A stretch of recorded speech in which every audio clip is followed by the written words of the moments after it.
So today we're going through a video about why Warren Buffett doesn't invest in AI, even though he has mentioned he knows it's the future. He's talked about how it's going to vastly change the world going forward. And this video, I think, is a very good sort of silo to that, and it sort of explains his thinking behind it. So we're just going to go through and react to it. So let's go. Which ones they are. I've given talks in the past where I carry with me a 70-page, tightly printed list, and it shows 2,000 auto companies. So I think that's a really good point to sort of mention. That is, that there's thousands of these companies that you will see, and at the end of the day, only a handful. In fact, as you mentioned, only two literally survived. And it's very likely that AI is going to see the same thing. I mean, you look at the dot-com bubble.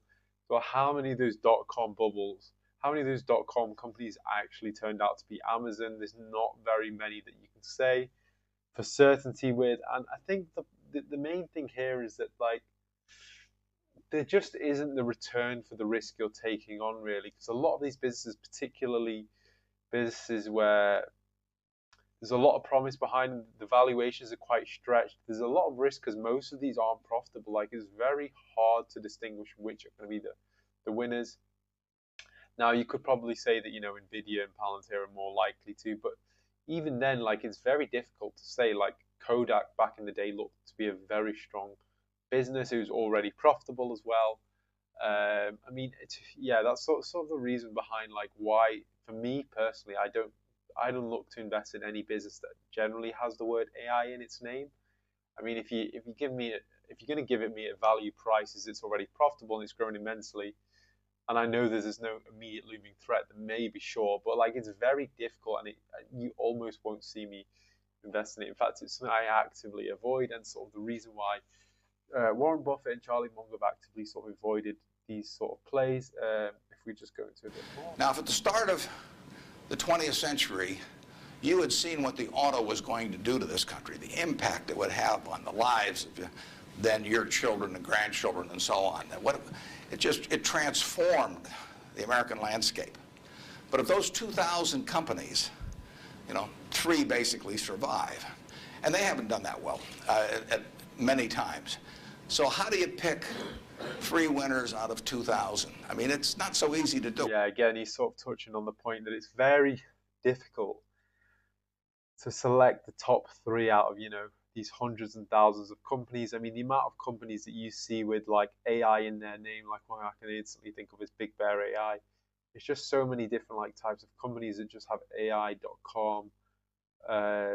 There's also that one with, like, semiconductors as well. They like to stick that word in there, like Taiwan Semiconductor at the time, because it just made you seem more like an expert in the space almost. But a lot of it was just marketing, so it's very difficult to sort of actually know who's going to win. And even the people in the industry, there's no clear cut winner. I mean, I would personally rather just find a business that I know is going to grow 20% a year in a very sort of proven industry environment, and it's priced cheaply. Like, if you can find me a business like that, that's going to generate significantly more returns at a much steadier, safer pace as well. We can be a lot more concentrated as well, and you're not going to get burnt during those sort of any reversions. Nowhere near as bad. It's easy when you look back, but it's not so easy looking forward. So you could have been dead right on the fact that the auto industry, in fact, you probably couldn't have predicted how big an impact it would have. But you wouldn't have, if you'd bought companies across the board, you wouldn't have made any money, because the economic... Now, the only thing I will say here that sort of, for me, I find a bit contradictory is that Warren Buffett, you could argue, well, why did he invest into Geico? Because that's sort of a changing model in insurance, in the sense that at the time they were sort of the first ones to go direct to consumer, whereas all the other insurers weren't doing it. I think you could say, well, didn't that carry risk? What if that didn't work out? They'd lose so much money, you would get burnt and so forth. Or you could say, well, Tesla's sort of implementing self-driving. you could have said, well, that's going to have high risk. Not that I'm saying Warren invested in Tesla, but they did invest in BYD, which is still electrification, I guess. Not maybe not AI, but electrification. But you could say, well, what was different between him investing in Geico versus telling you not to invest in car technology, for example, that he's sort of referencing? And I think there's a few things here. Well, firstly, I think as well is when he bought Geico, it was a very reasonable, cheap valuation. With a lot of safety built into it, is already very profitable, and actually because they had something that previously worked decently, even if this new model didn't work out, they could always go back to what they were doing. Whereas with a lot of these AI names and AI plays, you don't really have that because a lot of these companies are relying on investor capital to then hopefully grow and one day hopefully make some profit. So it's not really sustaining model. Whereas Geico almost instantly saw the benefits in there. It was very practical in the sense that there is no 5 year pipe dream. It was just sort of they're already making money. Let's sort of use this model to sort of increase our profitability by going direct to consumer rather than through the traditional broker model. And I think as well, you have to think like one of the big things here is that they're not paying out the teeth here in terms of valuation. Geico is a very reasonable valuation, and I don't see that happening for any of these AI companies. I mean, if you look at Palantir today, it's trading at like 300 times earnings, something ridiculous. Nvidia, you could say is 30, 40 times forward earnings. Still pretty rich there. That's still pretty highly. That's pretty expensive to be fair, but you could say that's the most reasonable, I guess. I mean, I don't really follow the AI space too much. That's sort of the reason I avoid it. But even then, like how much bigger is the world's biggest company going to grow? Particularly when their market share is already so high. Not that I'm saying that the AI chip market won't grow in the future. I certainly think it will, but I just don't really see it being as attractive as something else out there. Characteristics of that business were not easy to define. I've always said the easier thing to do is figure out who loses. And what you really should have done in 1905 or so, when you saw what was going to happen with the auto, is you should have gone short horses.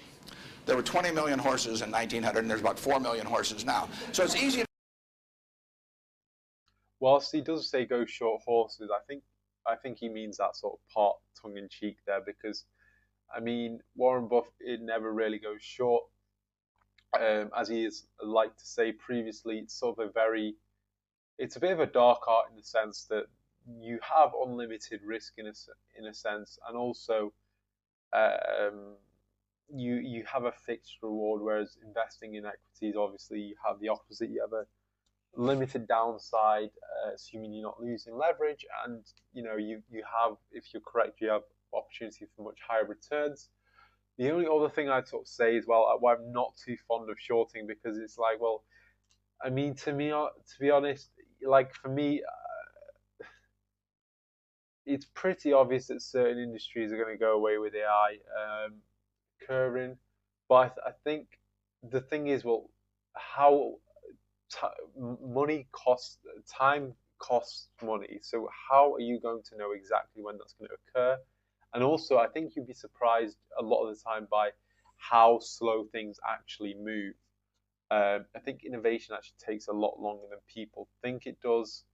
I mean, Palantir is a great example of this. It's 30 years in the making, maybe I think 30, 35 years in the making, and they're still seen as early in their journey. So I think it takes a lot longer than you think, and there's always going to be a lot of barriers that sort of disrupt the implementation, whether that's just government red tape or protests. I mean, maybe not even protests, but just government red tape, consumers getting adopted to the technology and so forth. But there's going to be a lot of things there.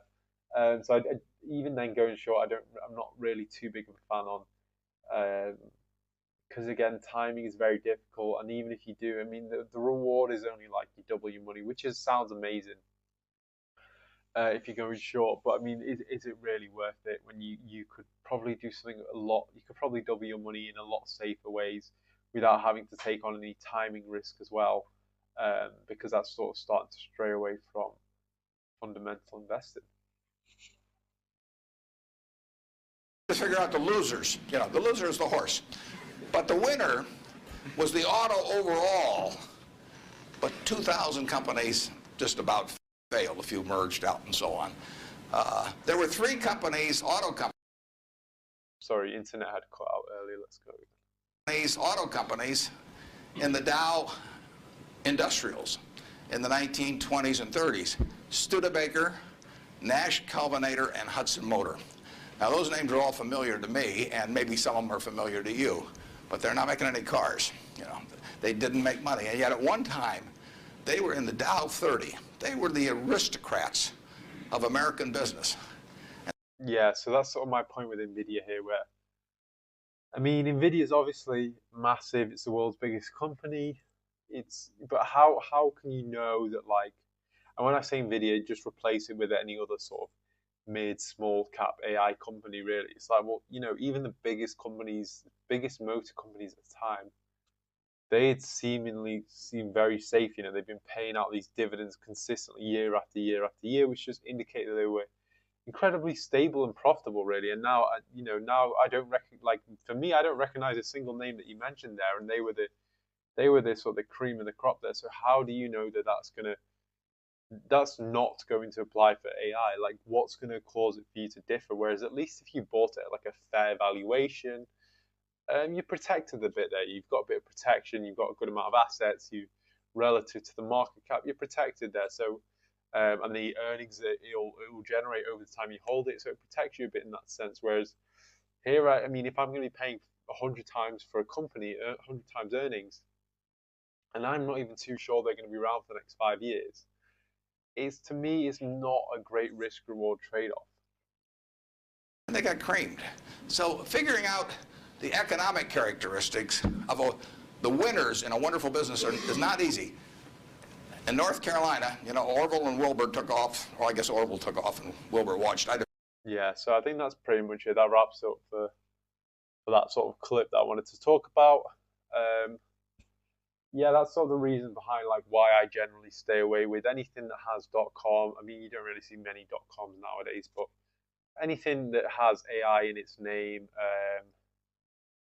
any sort of gene editing companies, just whatever sort of the new trend, crypto something something. Yeah, it doesn't mean I won't make it an exception, but it generally, like I say, has to be a very strong business where I know there's a clear reason why I can say this business is going to be around compared to others. If I can't say that, then it's probably not going to.